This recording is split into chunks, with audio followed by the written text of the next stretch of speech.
Geeks with Beards.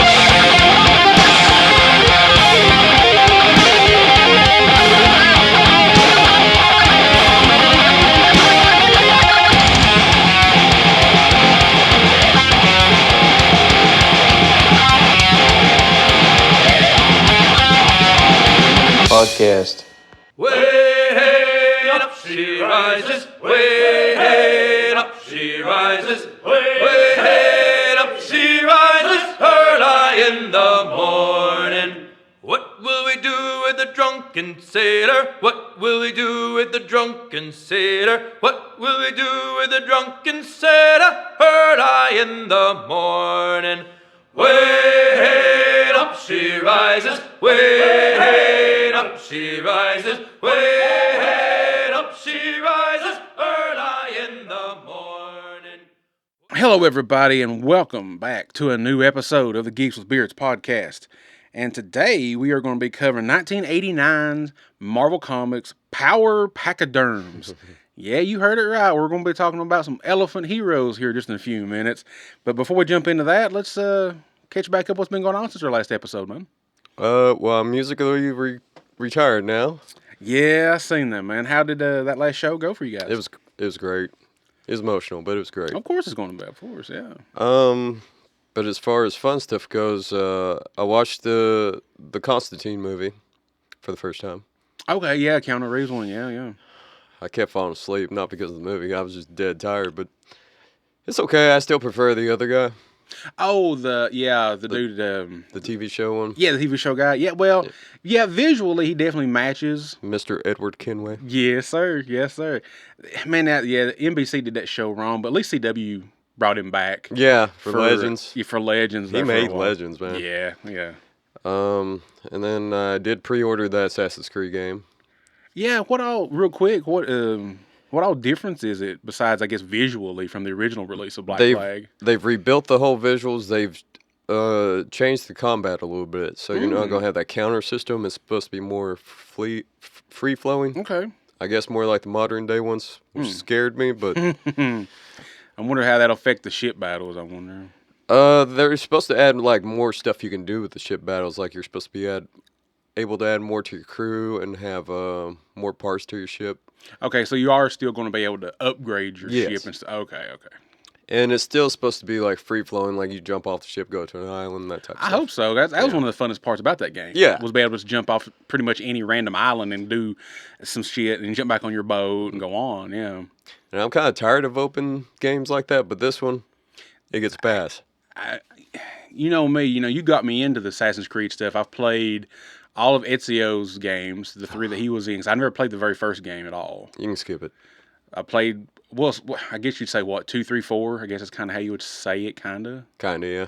And then I guess technically the number 4 one was Connor. Was that Connor, I think? No, so what it was Or is was that 3? Ezio had his trilogy. He had his trilogy. I played those. Assassin's Creed 3 was Connor. Okay, I played that Then one. Assassin's Creed 4 was Black Flag. Okay. So, yeah, I played all of those like all the way through.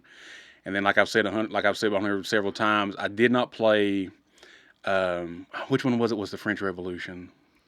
Unity? Okay, did not play that one. I watched my brother play it. I didn't play that one. I didn't care for that one. And then I played maybe half of Syndicate, the one with the brother and sister in England. I like Syndicate. And that's where I stopped. Did you play Rogue? Oh, I did. I'm sorry. I played Okay. Rogue. That's in between oh God, is that that's one in between? Black Flag and 3? Yeah. Yeah. Yeah, because that's when they first introduced like the sailing stuff. And it's not as good as in Black Flag. It's not, yeah. But that's when they first introduced the boat stuff, I know the end of Rogue, I think it leads into Unity, I think. It does, yeah. Yeah, because the guy that you're playing assassinates a character or something, I think, at the beginning of Unity. Yeah. Yeah. So I did play Rogue. I forgot about that. I did play that one, yeah. I enjoyed Rogue as well. That's pretty good. I liked it. Wasn't too bad. So yeah, I'm hoping that lives up to what it says it's going to be. And it bought the collector's edition. And it's supposed to come like an Edward Kenway statue. Ooh, that'd be nice. Like he's on a throne. I'm like, ooh. That'd be nice. Yeah, I've got like the old, like one of the very first releases. I think McFarlane did. Yeah, I've got that one too. Of Kenway, the figure. It's the only figure I have of any Assassin's Creed character at all. Of course, them wrist blades, they are always out, so you got to be careful with those and not break them off. We may have to review those for the channel. I have to dig it out if I can find it. I can't remember where I put him at. If I can dig it out, for sure. Because I've got him. I've got, I think Shay. I've got, Did it do Ezio one? Yeah, I've got the older Ezio from Okay. Revelations. Okay. And then I've got Connor. Okay. And Connor's dad, the Templar. Oh, God, I don't remember his name. Hatham. Hatham. Okay. He was also Edward's dad. That's right. Yeah. That's right. Yeah, I forgot Or, about that whole granddad, lineage and everything. No, Edward was his Yeah. dad. Yeah. I forgot about that lineage thing going on there, yeah. All right. Enough Assassin's Creed talk. What have you been up to? Really haven't. Again, I haven't really watched a whole lot of anything. I've watched a few old Western movies. Watched a couple old Clint Eastwood Western movies. I meant to watch the new Red Sonja that came out. I think it came out in theaters last year or earlier this year. It's on Tubi, but I hadn't got around to it just yet. So that'll be for next episode. I'll talk about that. I'm gonna try to watch that movie. Like always on Wednesdays. Right now, I guess I'm kind of a panelist now on the J-Man's channel for talking the 80s G.I. Joe comic books. I just did that last night. Talked about issues 13 through 16. God, that book's so good. So I missed out on that when I was a kid. That's a great comic book to read. I got some new comics in this week. I got in the first issue of the new Firestorm. I guess it's a mini-series. They're saying 6 to 8 issues. I don't know. I read it. It's good, actually. I like it. I don't know where they're going with it, but I like it. It's really good. Jeff Lemire's writing it. Okay. I don't remember if I've ever read anything he's wrote before. Possibly, but I don't remember. You might have. I'll do a quick search while you talk. Got in the second and third parts of the Thundercats Silverhawks crossover. You get the second part is Mum-Ra the Ever Living, #1, and you find out his origin. I don't think this origin was ever talked about in the original cartoon at all. So this is really cool to get his origin, where he came from. This crossover is going to be amazing. I can't wait. It's just, oh, God, every issue is just awesome.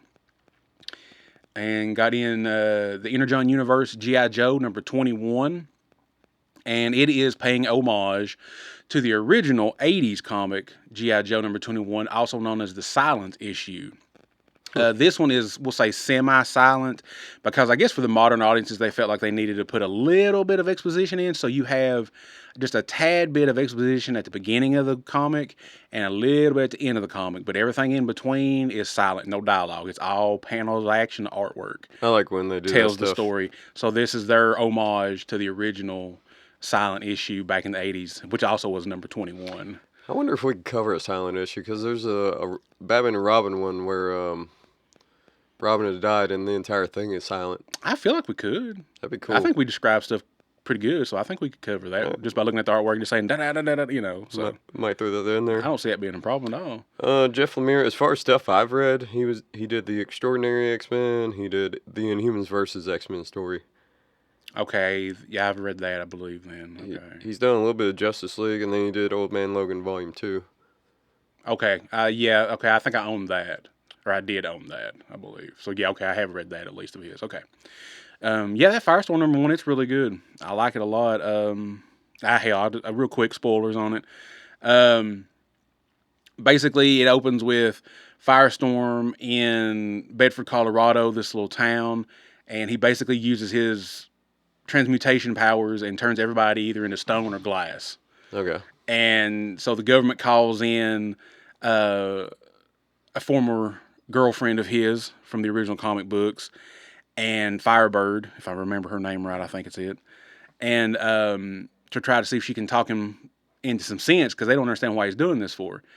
And you find out basically that when they arrive, that Ronnie Raymond and Professor Stein, who are the original two characters that combined to make Firestorm, they kind of had a falling out. And basically Ronnie kind of took over being Firestorm. When you find out that something else is Firestorm now. It's not Ronnie. He's not in control. And she says that to the government. she's like, this is not Ronnie. She's like, I don't know what this is, but this is not Ronnie. She says, we have to figure out what's going on. And she says, the only other person I know of that can help us out is is Professor Stein.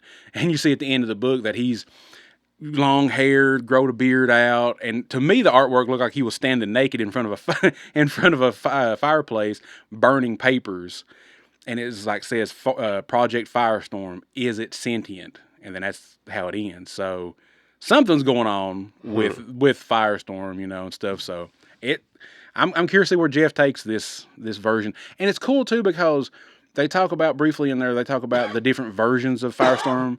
They're like, well, yeah, over the years he's looked different personas. So they're actually Jeff is actually including all of the versions of Firestorm from the original 78, every bit of it. So this is canon to everything else. So it's not like how New 52 rebooted everything. So like he's actually this is actually part of the original Ronnie Raymond, Professor Stein. That's cool. Lineage, they kept it going. Lineage like that. So I'm like, okay, Jeff, you got my respect for that. I was afraid this might be some kind of weird reboot or something, but I was like, all right. But other than that, that's pretty much been it for me too. So we'll jump into this. Power Pachyderms from 1989, Marvel Comics. Written by Roger Stern, penciler Adam Blaustein, and inker John DiAgostino. And man, this is crazy, but but we open up basically kind of like in the desert almost, and we got a circus train coming by, and I love these little goofs in here that I'm gonna mention throughout the episode. You got a little snake going cough cough, and so we see the circus train going, and basically they're like, yeah, somehow this one cart got loose from the rest of the train. We don't know how that happened. Of course, it shows a gorilla just pulling the pin, pulling the Lincoln pin out from there. So the cart goes off on its own down an empty little track because, of course, if anybody knows railroads, tracks will split off in the different directions sometimes. So the cart goes in one way, the rest of the train goes the other way. And we see the part of the cart go around what looks like an oil derrick.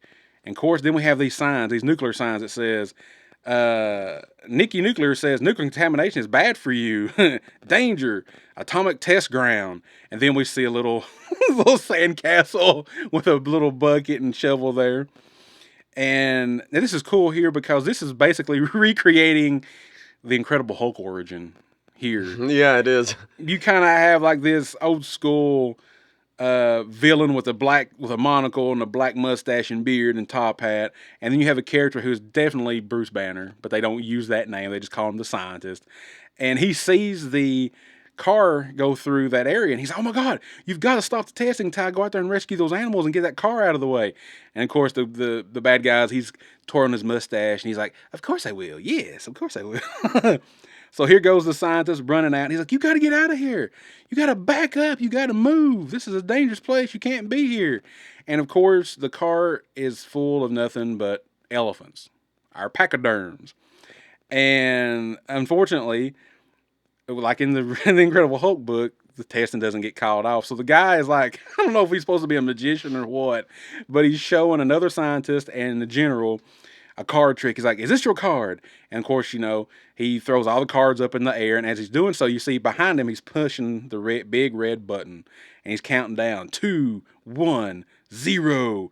Boom. The explosion goes off. And this is funny too. It says, although miles from from bomb zero, the Scientist was bathed in the full force of the mysterious gamma rays and instantly reduced to something resembling roast pork. Yeah. So much for him. So that version of Banner didn't survive apparently. So the cart just rolls on through. And I love these little comedy nods here. It says, a sign says, you are now leaving the danger zone. Have a nice day. There's so many references in this. So many. For our listeners, this is like the most Deadpool comic I've ever read. That's not Deadpool. No, that's for sure. And basically, the elephants are all sleeping. So they have no clue what's happened to them. Luckily, they didn't suffer the same fate that the Scientists did, but they did get bathed in the gamma radiation, unbeknownst to themselves. And just miraculously, the tracks happen to meet back up again, so their train car just connects right back up to the rest of the circus train, and off they go. None the wiser of what happened to them. Until several months later, when the female elephants start giving birth to unusual baby elephants. And we see a picture here of a doctor giving birth, assisting in the birth of one of these baby elephants. And they're human flesh toned. This one here is human flesh toned with like a blonde mohawk. And the doctor's just like, oh my God, what the hell is this? Oh, what is this? And then we get to our title page, the Power Pachyderms. And I want to read this real quick. It says, thus were born these freaks of nature, these elephants of the atom, shunned and rejected by a world they seek to protect. You'd think they'd learn, but no. They are the most preposterous heroes of all, Power Pachyderms. And then we get basically a roll call. There's 4 of them. This is such a rip-off of that first X-Men issue. Yes, it is. And there's 4 members. We get Mammoth. Beneath his steely wool exterior beats the heart of a poet. Not a good poet, but... Instead of Beast. Yeah. Electrolux. Martial arts mistress of mayhem. Trunklops. He of the devastating nose beams. And last but not least, Rumbo. He's a short and he's mean. He has retractable razor sharp tusks. When you get right down to it, he's just not a good role model. So you basically got Wolverine, Cyclops, Beast, and then for some reason Elektra, yeah. Well, see, and that's what I thought too. I think Mammoth, because you'll see later in the book, might be more thing. Well, he's kind of Colossus too, because he gets the metal skin. Oh, he does. So I'm like, it's a mixture of maybe Beast and Colossus, maybe. Yeah, not for sure. That sounds right. But so then we get Rumbo, and he's basically breaking the fourth wall, talking to us, talking to the narrator who just gave the description. Basically, like, yeah, man, you said a mouthful, bub. He's like, excuse me. He's like, of course, we didn't hit it big for a little while. He said, let me tell you what happened. So basically, the circus that they were part of went belly up, went out of business. Unfortunately, as these things happen. And so then we see that they all kind of just separated to make their own way. They had to, because the circus was gone. So it shows here that Mammoth, he headed to the Orient to find true enlightenment. But the only thing he found that was lightened was his pockets. And it basically showed, I guess this is supposed to be some kind of, I don't know, a Vietnamese soldier or something. It looks like a guy with a machine gun and stuff, but he's got a pocket watch hypnotizing Mammoth, walking him, making him follow him. And then we see Electrolux, that she lived with a green family, as it says, for a while. And they had basically, a vegan restaurant, pretty much anyway, a vegetarian restaurant, And then we see Trunklops, and he's just kind of just chilling at like an orphanage or whatever it says. He wound up in an orphanage like nobody wanted him. And of course he's in there, you see him like he's got like the hippie shirt with the peace symbol on it, sunglasses, he's got the yellow mohawk and stuff, sitting there picking his trunk, just lazy-daisical, not giving a crap about anything. And then Rumbo's like, yeah, he's like, I went up north. He's like, I finally ended up in the roughest, sleaziest dive this side of the Arctic Circle. He's like, my kind of place. It just shows him there with his arms crossed, in the bar, And it shows him getting a fight, and he's kicking a couple of guys out the door there, He was a bouncer for this place. And this caught me here. This was kind of funny, I thought, because he's kicking these guys out of this club or this bar, and then he gets whacked in the back of the head. And with a baseball bat. And I'm like, oh, bless his heart. Because, I think he's supposed to be shorter than Wolverine is, isn't he? Because Wolverine's, 5? Yeah. And he's got this dude. He's probably like 3. I was going to say Rumbo's got to be like 3, 4. It's like Howard the Duck or something. So he gets whacked in the back of the head with a baseball bat. You don't get to see who it is. Just whoever it is got a tattoo of a smiley face on their forearm. And then it shows a little bit later that Rumbo wakes up and he's got his metal tusk blades, with a little piece of paper on it that says, "Best wishes, a friend." And he's got a little punt knot on top of his head where he got hit. And he's like, I don't know what just happened, but hey.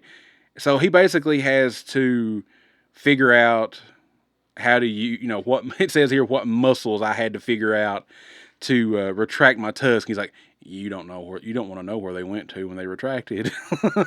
I'm like, yeah, I wonder where they did go. So he says, with a little patience, I was able to finally figure out, what muscles to use. And then he decides he's going to, it's funny, he starts climbing this mountain to kind of test his skills or whatever. And I love here in the one panel, and it connects to the lower panel when he's climbing up this side of this mountain. Of course, little pieces of rock are falling down, And when he gets up to the mountain, you find out somebody's behind him. And he's like, wait a minute, somebody's following me. He's like, who's following me? And you find out that it is Electrolux. And what I was mentioning about the little gravel is it falls from the top panel down to the bottom panel and pops her in the top of the head. And he's like, hey, what are you following me for? He's like, this is my hill. Why are you coming up the same hill as me? And basically she's like, look, I've come up here to try to find, basically to find enlightenment, kind of find a purpose to my life. I'm kind of tired of doing what I've been doing. And Rumbo's like, okay. So, and he's like, she's like, are you here to do the same thing? And he's like, no. He's like, I was just climbing it because it was in my way.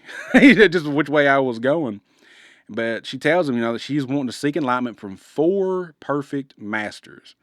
And he's like, the 4 what? And then you see who the 4 perfect masters are. So I was confused with this. I got Larry, Curly, and Moe. Mm-hmm. Who's the 4th one? Shemp. Was that an actual stooge? Shemp Howard. Yeah, Moe, Shemp, and Curly Raw brothers.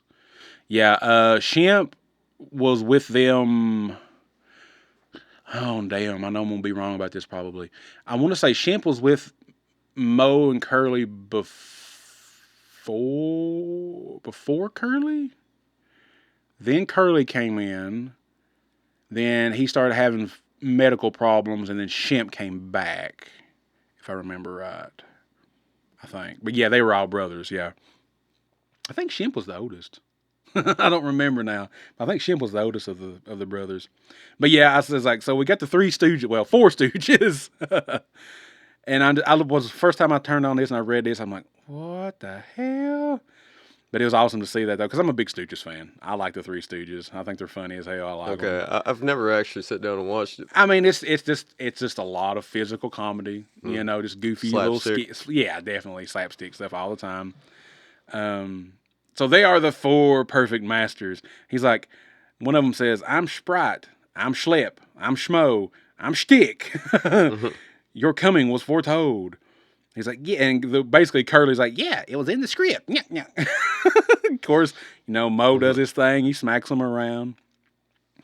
And basically, Electrolux says, Masterful Ones, I seek the purpose which cannot be taught. Which cannot be sought. Please teach me all that you know. And Rumbo's like, yeah, that won't take long from these guys here.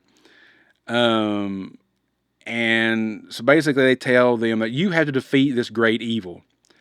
And they're like, wait, what great evil? He's like, oh, there's this, they tell us, oh, there's this great evil out there that you have to go defeat. So they believe him. And so they think, well, we go do this, then we'll be enlightened. We'll be better, people, better heroes than we are. And they tell them also that there are 2 others just like you. You must find these 2 others.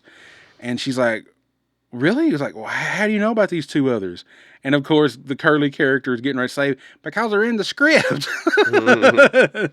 And then Moe smacks him. So basically, the Larry character says, follow those directions and you can't go wrong. Now get out of here. And basically, they just hand him a piece of paper that's got the addresses of Trunk Clops and Mammoth on it. So they do. They go looking for Mammoth and Trunk Clops. They find Mammoth first. Where did they go? Did it say? No. Well, Hong Kong. I think they might have went to Hong Kong, I think it says, to find Mammoth. And he's fishing. He's like, shh. He's like, do not trouble the waters. He's like, I'm trying to, basically, I'm trying to catch a fish. And then basically he says, I no longer accept the ways of the physical world. I am a simple fisherman now, seeking a higher wisdom, even as the waters seek the shore. And they're just like, what? Like, dude, come on, let's go. And as they're getting, all of a sudden he gets a bite on his fishing rod. He's like, if you'll excuse me. And then this is when he transforms into pretty much Colossus. His whole body turns to metal. And then it says, then a screwy thing happened there. There was a big release of energy, and Mammoth turned to solid steel. And then Electrolux is like, where did your pants go? And then Rumbo's like, probably the same place my tusks go. No, I don't think so. I don't think so, man. I don't think so. And I never did. I didn't really understand in a way.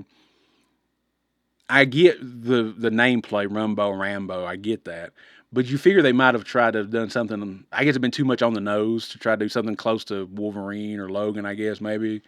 I don't know. I mean, I like it. I like Piggerine. Yeah, I like Rumbo. I like it. It's cool. So Mammoth he dives into the water to see what's got a bite on his fishing line, and he finds his trunk, the literal trunk, in the water at the bottom of the lake like he's in. So he pulls it up, and they open it up, and it's full of treasure. And Rumbo's like, he's like, throw in with us. We'll be a great tax shelter.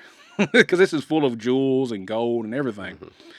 And so the next morning, they're going to go find Trunklop's. And they find him. He's on a pier by himself. He's got a big, just long coat on, And they holler at him, like, yo, Snooty. And he's like, leave me alone, Rumbo. He's like, yeah, nice to see you. Remember me after, glad to know you remember me after all these years. And he's like, why you got that rock up your snoot, man? He's like, look, it's not a rock. He's like, it's a ruby quartz plug. It's the only thing that will contain my nose beam. Rumbo's like, you're what? Wait, did you say nose beam? Trunklops is like, yeah, nose beam. I don't want to talk about it. Just leave me alone. I don't want to talk about it. So, of course, Rumbo just grabs him, pulls his sunglasses off, grabs him by the trunk, and he's like, look, over there. He's like, we got to get the gang back together. And Trunklops like, I don't have any interest in it. And then he sees Electrolux, and then he gets the two hard eyes, and like they're pumping, like his heart's pumping like that. And he's like, there's nothing that could make me join. Oh, Electrolux. And Rumbo's like, yep, I thought that would do it. And I do too. I also like with Rumbo is he always got one eye closed and then one eye open. He's always got that. He's got one eye, almost like a Popeye kind of thing, And he's got like the samurai kind of hairdo, like a little ponytail on the top of his head too. I like it. I think Rumbo's probably my favorite design of this comic book. I think. Of course, Electrolux, she's hard at Trunklops. She's like, oh, it's so good to see you again. She's like, I hope you'll think about joining the team. And he's like, who, me? Oh, of course. Why would you ever think I wouldn't join the team? I'm ready to go. Come on, let's get out of here. So then we go to Chapter 2. In the heart of New York Harbor, it says here, there sits an anchor, what appears to be a common, ordinary Chinese junk. But in reality, this unassuming craft conceals, yep, you guessed it, the secret headquarters of the Power Pachyderms. So they basically just took the ship, I guess, or whatever, that boat they had. And I like this because you don't see this very often. At least I don't remember you seeing this very often in comic books. It basically shows you a dissection of every level of this thing. So it's not just the boat on top of the water. It actually extends all the way to the bed of the ocean. Oh, the ocean floor? Yeah, the ocean floor. And each level, it shows you like a swimming pool, dining, the dining area, the little, sports area, the living quarters, the training area, all that stuff like that. So I guess it's basically their X-mansion, if you want to say, I suppose, in a way. And of course, there's more references here underwater. We've got like a Jaws reference here. We've got a Robbie the Robot kind of reference in here. It's just different, all kinds of different kind of things. This is really cool. So then we see that they're in kind of like their danger room, basically, and they're training to go after this, this evil force that they were told about by the Perfect Masters. And basically, Mammoth is like, are you sure you want to go through with this, Rumbo? He's like, are you sure you really want to do this? And Rumbo's like, no, I'm not really sure about it. He's like, but I haven't had to see a decent close-up since page 8. He's like, I figure I owe the public. And, of course, they're basically doing the fastball special. Oh, yeah. You see Mammoth throwing Rumbo toward the basically the reader there. And it says in the back, because you don't see her, so it says Electrolux is here too, honest. She's just off the panel. You just can't see her right now. So again, like I said, they're practicing, they're doing their danger room thing. And of course, then here we go with a little early Disney nod with the brooms from Fantasia come out after them. And Trunklop's is telling Mammoth, he's like, watch out. He's like, didn't I see this in a movie before? This seems weird. And at some point they say something about being sued. I'm like, it's really funny that Disney Marvel. Yeah. Mm-hmm. Let's see. Yeah, here you go. Trunklops. He's like, our greatest challenge is like we have to wipe them out in less than a page or face copyright infringement. Yeah. As soon as I seen that, I was like, oh shit, they were foretelling the future. They were. So they defeat them. They are sitting there fighting the brooms. Of course, they got their buckets of water. They're fighting them. They take them down. And then Trunklops, and it's cool with Trunklops too because he's just not not a rip-off, but he's not just a version of Cyclops as an elephant. He's actually also got a sword, and his outfit, it may be another Marvel character that I don't recognize, but he's almost like I know what they did. They also did Corsair because he almost looks like a pirate. I can see that. I think that's what they did. I think because the outfit reminds me almost of Corsair as a pirate outfit because he's got a sword, the way the boot kind of thing it looks on him, stuff like that. I bet that's what they did. They took the kind of a pirate look of like Corsair with Triclops, of course, father-son thing. I just now got that. Okay. That's cool. So Trunklops shoots his trunk beam at the brooms and sets them on fire, and all of a sudden one of them says, flame on, because the way they drew them looked like the Human Torch. I thought that was cool. And of course, Electrolux, she's taking in some water through her trunk to put out a fire that Trunklops is setting inside the build. She's like, you're going to trigger the smoke alarm. He's like, oh, I'm sorry. I just kind of got out of hand there, And he takes her by the hand. He's like, good work, everybody. He's like, especially you. And this is the only character I think that they actually give a real name to.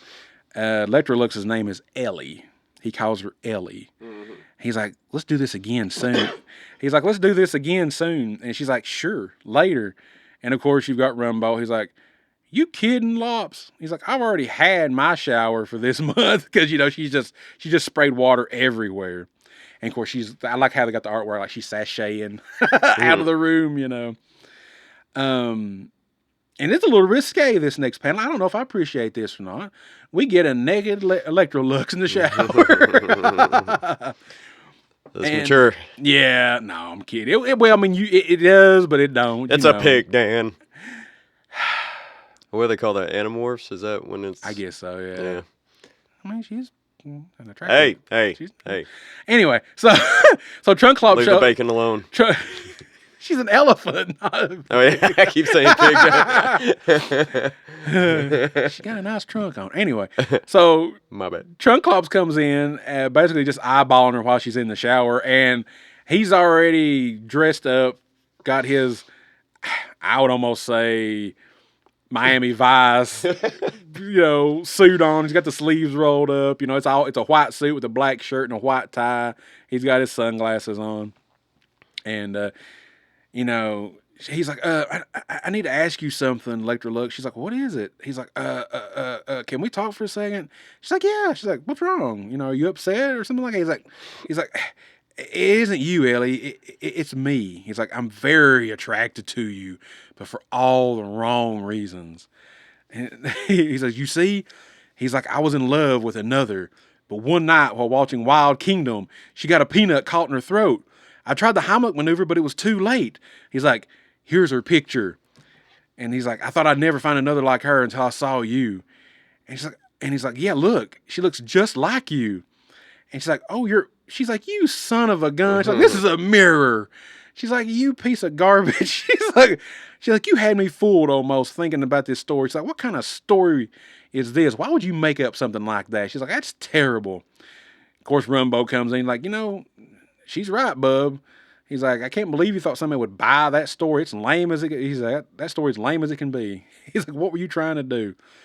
And of course, Triclops is just looking at him, and he's soaking wet because she threw her wet towel on him like that. And we see Mammoth now, and it's kind of cool. It's like he's in, I don't know, kind of like a dojo kind of thing or whatever. He's meditating, and she shows up, and she's still mad. She's like, the nerve of Trunklop's thinking I would fall for a story like that. She's like, he's such a nerd. Not at all my type. She's like, not like Mammoth. She's like, so she's got an eyeball for Mammoth, where Trunklop's has got an eyeball for her. So that's classic X-Men. Yeah, right. I know. So basically, she's in there. She's kind of flirting with Mammoth, and bless him, he's still trying to meditate. And he tells her like, he's like, I would say you should take a cold shower if we are to fulfill our mission. He's like, there can only be room. He said there can be room for no romance at this time. And she's like, but what? And then you got Rumbo basically pops his head through like a wall panel or whatever. And he's like, I don't believe what's going on here. He's like, good grief. And then the alarm goes off. And he's like, all right, a call to action. It was about time. He's like, I was getting bored. So they hear across the radio about, what does it say here? I forgot what it says about the radio. Let's see.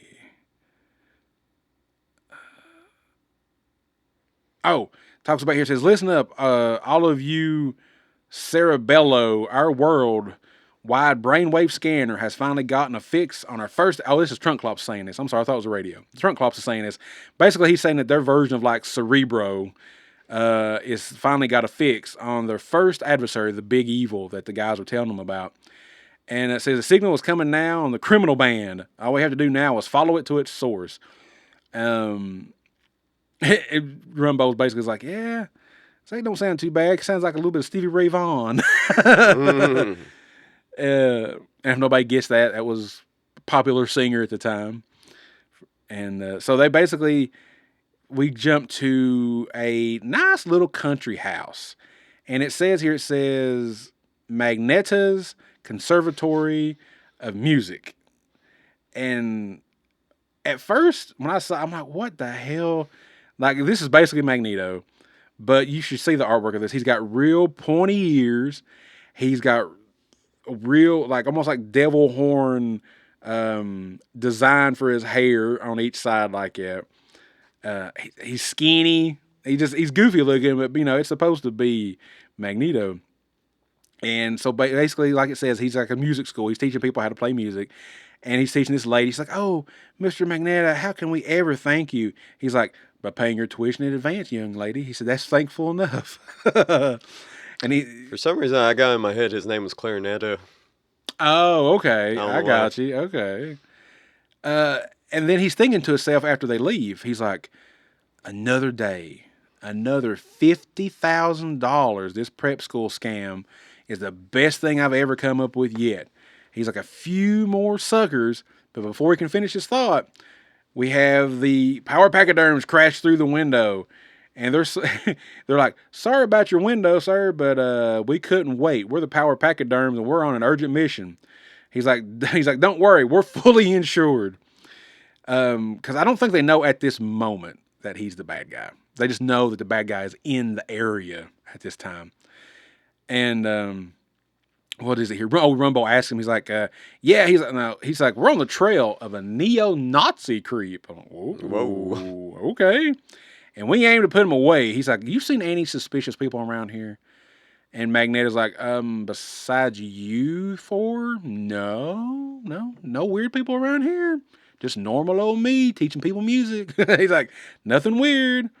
He said, I think you got the wrong address. He's like, I don't think anybody like that description would be around here. And he says, and then we see that there's this door that's open, and it has a Nazi flag hanging on the door and a huge picture of Hitler inside there. And Mammoth's opening the door, but he's not paying attention. He's not paying attention to what's inside. And Magneto's like, no, don't go that way. Don't open that door. There's nothing to see here. Just don't get it. So he runs right past him, slams the door shut.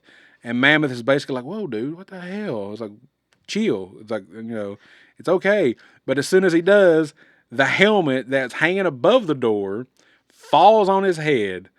And it's a Magneto helmet. But instead of having like the, kind of like, I guess what is it? Was it like a wing crest that he has on his helmet? Kind of. Yeah, it is. It's basically it's two music notes that he has on there. And, this is why. Actually, that's what they call him, clarinetto. It is? Yeah, it is. Yeah. Yeah, he's like, they say, wait a second. He's like, you're no music teacher. He said, you're clarinetto, former head of the Brotherhood of Evil Musicians. And he's like, rats. He's like, all right. He's like, I admit it. I'm clarinetto. He's like, it's too late for you to stop me now. He says, he's like, I've collected enough money to, get my plan out there. He's like, over the past several months, he's like, I've duped the youth of these United States into thinking that I'm a swell guy. He's like, you'll never convince them otherwise. He's like, if you fight me, they'll consider you the villains. And Trunklop's is like, the youth of America, that's a pretty big audience. Kind of like winking at at you as the reader, And Rumble's like, look, dude, I'm Canadian. Like, I don't care. he's like, whatever. He's like, get rid of the Americans. I ain't worried about it. He's like, I'm Canadian. And then Clarinetto takes a whistle and blows it. He's like, well, maybe this will change your mind. And when he blows it, everybody's like, oh God, he's like, the sound is, he calls it a pitch pipe. You might know what that is. I do, yeah. Being a musician. Okay. Yeah, what it is this little pipe, and you go, ooh, and that gives you like an A note to tune to. Okay, cool. Yeah, all right. Or whatever note it is. Okay. So Mammoth, he's like, oh God, Rumbo, he's like, the sound from that pitch pipe. He's like, yeah, he's not just an evil musician. He's like, he's a bad musician. So they chase after Clarinetto, and he's like, oh, you'll never catch me. He basically flips over, does a barrel roll kind of thing, and he jumps through what the sign says, escape chute. So he jumps into that, but they also chase after them. And they go down the escape chute as well, but it's all dark. They're bing, bang, bing, bang, bang. They're banging all the way down. And the only thing that's cool because, of course, you get that classic artwork of nothing but their eyes. That's all you can see. And Rumbo basically says, everybody get out of the way. And then Snick pops out his razor tusks. And as soon as he does that, a big spotlight hits him. And then he's like, whoa. He's like, who's responsible for all this terrible music we're hearing? And then you see Clarinetto, and he's in his full outfit, which is, again, very reminiscent of Magneto. He's got his cape now, everything else, but he's got the big clarinet now that he's got with him in his hands. And he's like, ha! He's like, do you think I would face you alone? He's like, no. He's like, I've got students that's going to help me fight you. And they all look around like, what? These are your students? And these are basically famous musicians. We have Bruce Springsteen. We have Madonna. We have, I think it's supposed to be Willie Nelson. I'm not for sure about the other two. I couldn't really pick them out by looking at them. Cyndi Lauper might have been one of them. I'm not for sure. Maybe, I don't know. I couldn't remember. I couldn't tell by looking at them. And there's one female African-American singer. I don't know who that was referencing in there because they didn't really. Of course, they're not going to say their real names. I don't believe. That might be Tina Turner. Okay, I was thinking maybe Tina Turner, but I wasn't 100% sure. Okay, around that time frame, either her. Yeah, I'd say 89. So yeah, probably yeah. Okay, so that's who he has for his students, and of course they're just going after the Power Pachyderms. They're fighting them. And the Madonna character, I guess it's supposed to be Madonna, takes the microphone wire, throws it around Trunklop's trunk, and she's like, oh, look out, boy toy, I got your nose. And as they're doing that, Clarinetto is playing his clarinet. And basically, that's kind of what's got the students under his spell in a way to keep them fighting for him. And each one of them's taking on one of the Power Pachyderms. Poor Willie gets kicked by Electrolux, and Mammoth takes on Bruce Springsteen, you know, and Madonna, like I said, she's got trunk clops, and they just keep fighting. It's a great fight scene. It's really fun. It's, you know, the musicians against the Power Pachyderms, but of course the Power Pachyderms eventually defeat them. But also Clarinetto's clarinet is able to like kind of shoot this beam out in a way, and he is able to grab the guitar from the Bruce Springsteen character and wrap it around Electrolux's body and throw her into this big vat of, what does it say? Radioactive makeup. Throws her in the radioactive makeup, and they're like, oh no, what happened to her? Oh God. And when she comes out, she is no longer Electrolux. She is Sunshine. Oh, no, excuse me. She sings a song. She's like, I am sunshine. I am shadows. I am darkness. I am light. I am good times. I am bad times. I am daytime. I am night. She says, I am Rogue Elephant. Basically, she's Dark Phoenix. Yeah. We go through all that. She's Dark Phoenix. She's Dark Phoenix. All because of the radioactive makeup. So, and honestly, that's actually that'd be a pretty damn good looking figure, honestly. Mm-hmm. That looks pretty, I love that artwork. It's actually drawn pretty good. Now, Dan, you need to settle down on this elephant. because instead of having, you know, the Phoenix symbol on her chest, she's got, of course, an elephant symbol on her chest. So, of course, everybody just like, oh, Lord, what are we going to do now, you know? And everything's just all destroyed because she shoots out a big blast of energy. And, you know, the whole place is tore up, you know, and all you see is Clarinetto's helmet laying on the ground. You don't see him anymore. You just see his helmet on the ground. And so the rest of the Pachyderms are coming after her. And she's pretty much, when she speaks, not every time, but she's got a mixture of regular dialogue and singing dialogue when she's speaking. And so she's singing, she's like, I'm strong, I'm invincible. And Trunk Clop's like, Ellie, are you okay? And they're just like, I don't believe it. He's like, you flattened Clarinetto and his new musician single-handedly. And she's like, if you thought that was good, wait till you hear me hit a high. And then she just goes, well, you know, that high-pitched note.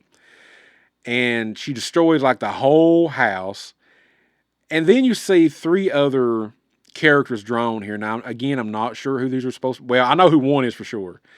But you see one character looks like the Empire State Building explodes. Then this one, I'm assuming, yeah, this one's in the UK because it's Big Ben, the big clock tower explodes. And then the last one is E.T. with his little flower in the pot. And basically it looks like his spaceship explodes. I'm like, all right, poor E.T. So she lets out that loud screech, basically, and destroys everything and knocks the Pachyderms down. And she's basically like, look, she's like, I am like the angel of death. She's like, I'm terrible, yet I'm beautiful. I'm both drawn to her and repulsed at the same time, says Mammoth. And Rumbo's like, yeah, that's about as much sin as an elephant we can make. So they're just trying to figure out what to do. And Rumbo's telling Trunk Clop's like, look, you got to help us. You got to help us take her out. And Trunk Clop starts crying. He's like, I can't. I can't kill Ellie. I can't do it. And Rumbo's like, look, we've got to stop her. If we don't, she's going to destroy everything. And he's like, we got to figure out a way. And Trunk Clop's basically kind of just does like a dramatic hand to the forehead pose. You know, he's like, I can't do it. I can't bring myself to kill the woman that I love. Or no, excuse me, that I'm hopelessly infatuated with. He's like, I can't do it. I just can't. So what Mammoth does is he takes a feather and he starts tickling his trunk so he'll shoot out, you know, his beam or whatever. He's like, Mammoth, what are you doing? So he does. He, boom, shoots out his trunk beam at her. And by doing so, he burns off the radioactive makeup, turning her back to normal Electrolux. They all run toward her because they don't know, man, did you kill her? You know, what happened to her? Because she's just laying there smoldering. You know, this smoke's coming off of her, of course, where she got burnt. And you find out that she's not dead. She's just, just kind of knocked for a looper for a minute. And everybody's like, oh, thank goodness. We thought we'd lost you, girl. We didn't know what had happened. And then toward the end, we cut back, and they're all coming back up the mountain because they're they're going to go after the 4 perfect masters. And when they see him coming, the master's like, what are y'all doing here? He's like, you're not supposed to come back here. You're supposed to be out fighting evil. And it says, then the panel says, slowly we turn, step by step, inch by inch. And then the Mo character says, wait a minute, kids. Wait just a minute. Rumbo pops his trunk blades. And then you just see all the kind of Batman 66 words. Bash, thud, whomp, doing, crump. And they're just beating the crap out of the 4 perfect masters here. They're just beating them all up because basically they're just like, you sent us on this mission, you buttheads. It's like, they're basically getting their revenge on them. And they're just all hollering. They're like, head for the hills, boys. He's like, but we're already in the hills. Then head for the valleys. So they run them away.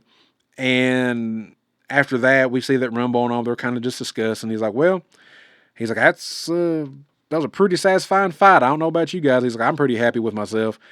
And Lecter looks like, yeah. She's like, it's too bad that the readers could see only a long shot of it. And Mammoth is like, yeah, it's good. The fraudulent masters have been routed out of here. He's like, we didn't need them around here anyway, causing trouble. He says, but what are we going to do now? And she's like, well, Mammoth, isn't it obvious? He's like, what? He's like, we'll take over the racket. The Power Pachyderms are no more. Long live the new perfect masters. And then Rumbo's like, I'll drink to that. And then he's like, basically looks at you as the reader, and he says, surprised? What'd you expect us to go on risking our lives month after month? No way. He's like, this ain't the Avengers. This is a parody, a spoof, a takeoff. So, hey, how about you take off? That's all, folks. The end. Yeah. This, again, like, how many times have I said this, Sean? First time read. Never knew it existed until you brought it to us last time. I didn't know it existed till the girls was like, check this out. I was like, ooh, we need to cover that. It was fun. It was. I don't think it would be something I would collect or probably read again for a while, but I liked it. And I think I read something about it said that they got this idea because of the turtle craze. Being of course the Ninja Turtles, their comics been around, what was it, 84? The cartoon come out in 88, 87 or whatever. So they're like, hey, why not let's do a little thing here, let's do our little thing. That's probably like the top movie and cartoon that year that this came, No, this was been the year before. It says 89 on the, yeah. So definitely top cartoon. Yeah. Though. So they're like, damn, like these comics, these toys are selling. Let's make our own little version of this or whatever. So they decided to do the elephants, I guess Clarinetto was supposed to have died because you just see his helmet laying on the ground. Kind of just leaves it in the wind if they ever wanted to do something else, which I don't think they ever did. If this was just a one shot, I don't guess, you might know, you're more of a Marvel than I am. I don't guess they ever touched back on this again in later years. I don't guess. If you want something fun to read, something kind of goofy off the wall, I'd recommend it if you can find it. We were reading it digitally. Sean found it, which he had a physical copy, but we were doing it digitally today. Yeah, I left it over at my friend's house. It still looks cool on the digital, so you can find it pretty much anywhere free on any kind of comic book, reading site or whatever. If you want to buy it, it's usually like $5, and this is the only comic they ever did, right? I'm pretty sure. Yeah, that's the only thing I found. It was just a one-shot deal. I'm pretty sure that's all they did. Yeah, I recommend it. It's fun. It's one of those. If you're an X-Men fan, if you're a Marvel fan, if you're a Turtle fan, if you like the humanoid animal creatures and stuff like that, it's fun read. It's goofy and it's fun. I like it. Like I said, if you like the way the Deadpool comics read, like when he had his inner voice, that's what this reminds me of, like that style of Deadpool. There's several different times that the fourth wall is broken, mostly by Rumbo. But yeah, it's done it a couple times like that. But it's an entertaining read. I enjoyed it a lot. I really did. On a somber note, I want to bring up, if everybody out there in the comic book world hasn't already known, we lost Jerry Conway the other day. And Jerry, man, he is very prolific in the comic book world. I've used that word several times. Did it with Peter David. He's a co-creator of Firestorm for DC Comics, one of one of my favorite comic book characters, but he done so much for Marvel as well. He wrote. Let's see. Oh my God. I think he helped create. Who else did he help create? I want to say he helped create Punisher.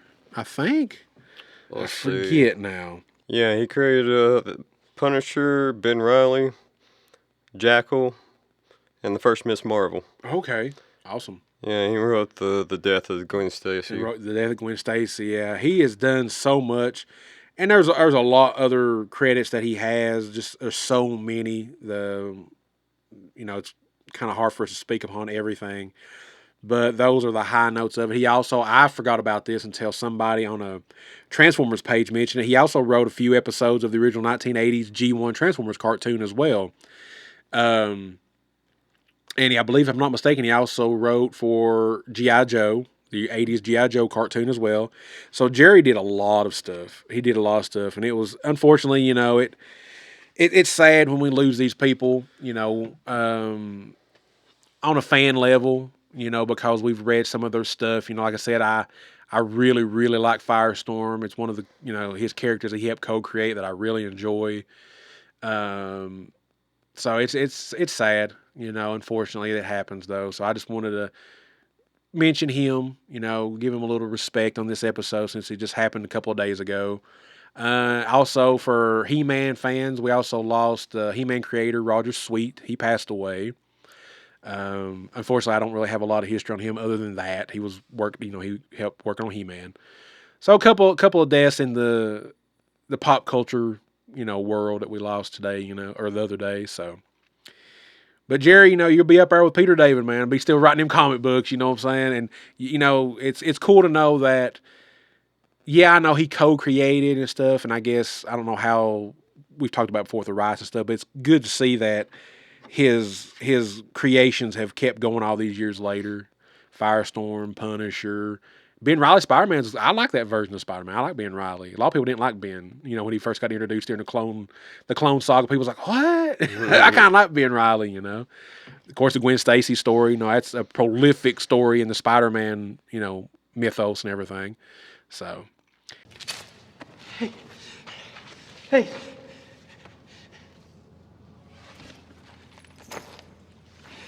Gwen. Hey. Breathe.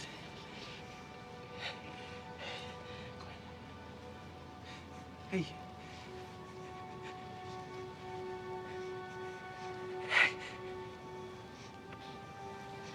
You're okay.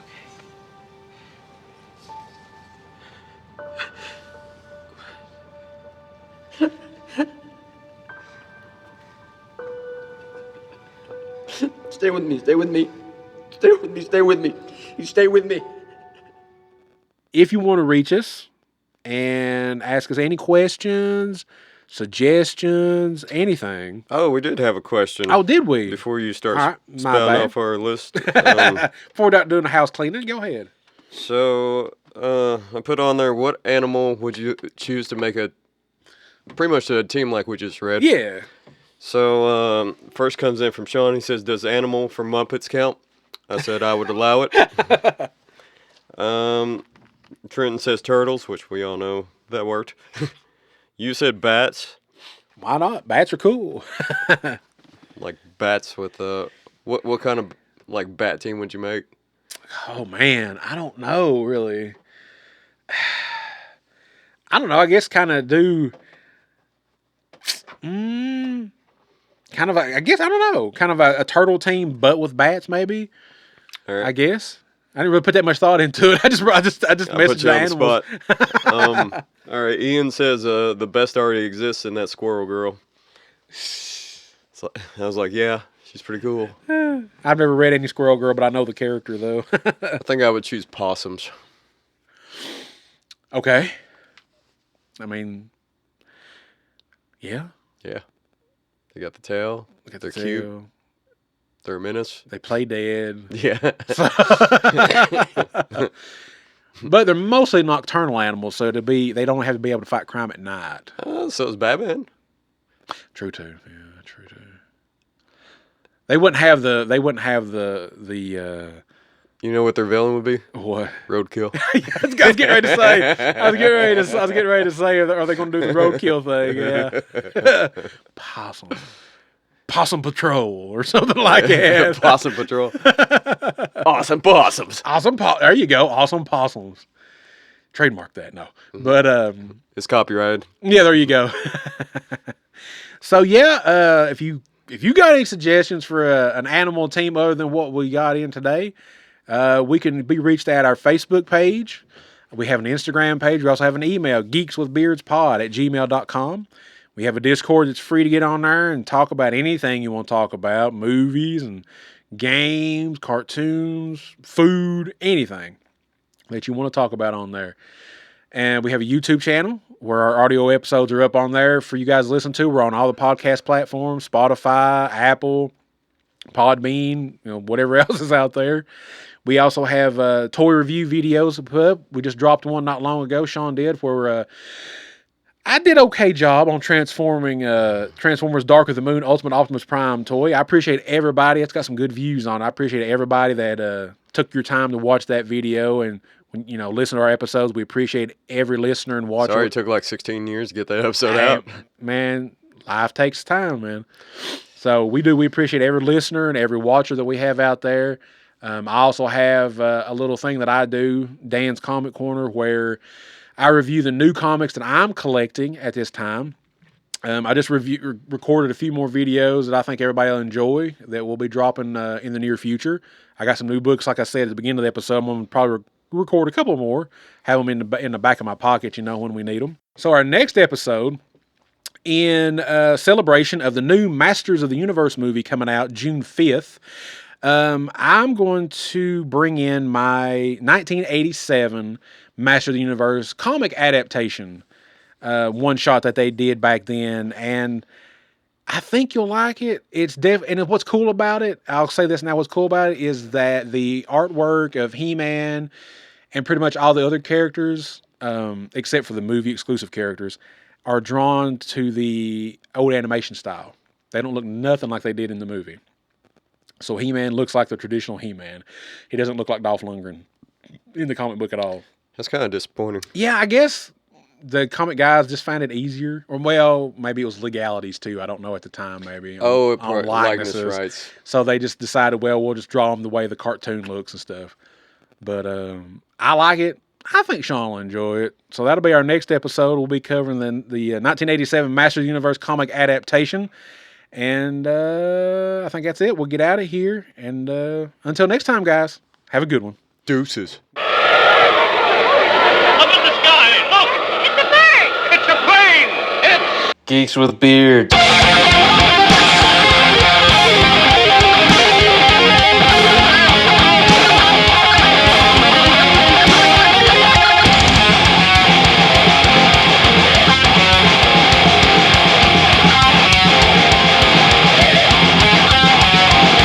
Podcast.